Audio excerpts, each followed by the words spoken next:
Jerry Jeudy headlines our hate list for pass catchers. This is the DTR effect, unfortunately. In 3 career starts, DTR's averaging just 140 passing yards. He's only got 1 passing touchdown in his career. We are so sorry, Jerry Jeudy fantasy managers that are in the semifinal. We promise you get one good bit out of this, and that's that you drink free today. Yeah, absolutely. I mean, you were riding Jerry Jeudy, and you're like, I got a superstar, I got a league winner, and then Kevin Stefanski said, not so fast. It's going to be DTR, no longer Jameis Winston, so Jerry Jeudy, you now go to the hate list. You're outside the top 30 only once in the 3 games. Retire. You can retire now. Jerry Jeudy, You may retire.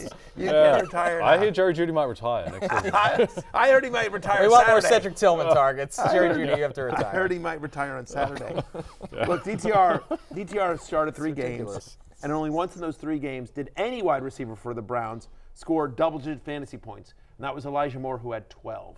So it's going to be, even though it's on the road at Cincinnati and the Bengals defense, in theory, this year hasn't scared you, I'm more scared about just what this offense is going to look like. I think it'll be run heavy. I think it'll be conservative. And I can't imagine starting Jerry Jeudy in a semifinal this week with DTR under center.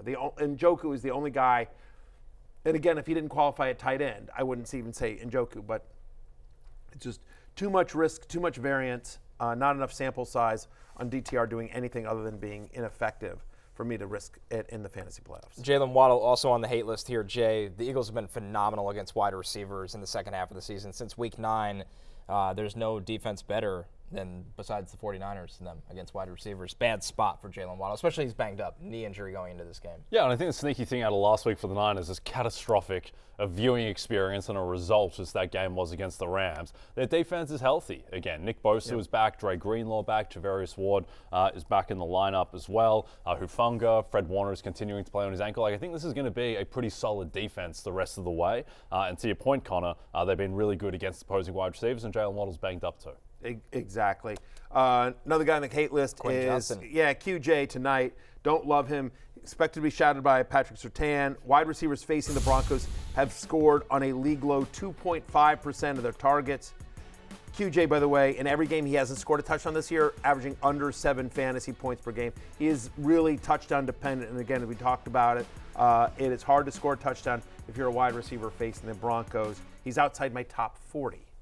Finally, Jake Ferguson, our tight end, on the hate list here. The Bucs have allowed only 1 touchdown to a tight end over the past 6 games. Matthew, tough spot if you need to start Jake Ferguson in the fantasy playoffs. Week 1 was literally the last time Jake Ferguson saw an end zone target in this offense. In the 2 games since he returned, he's got only a 17% target share. Yes, Cooper Rush has looked better, but I don't know that it's a great matchup against Tampa Bay. They've been pretty good against tight ends as well, so outside my top 12 for the week. Yep, didn't give me much last week, Jake Ferguson, and that's why Chubby Magic is on the Chubby Couch.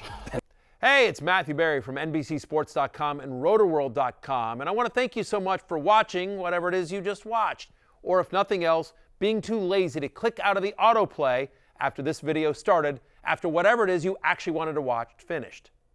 But now that you're here, I'd like to take a moment here to ask you respectfully now, okay? I'm asking you respectfully to subscribe to the NFL on NBC YouTube channel.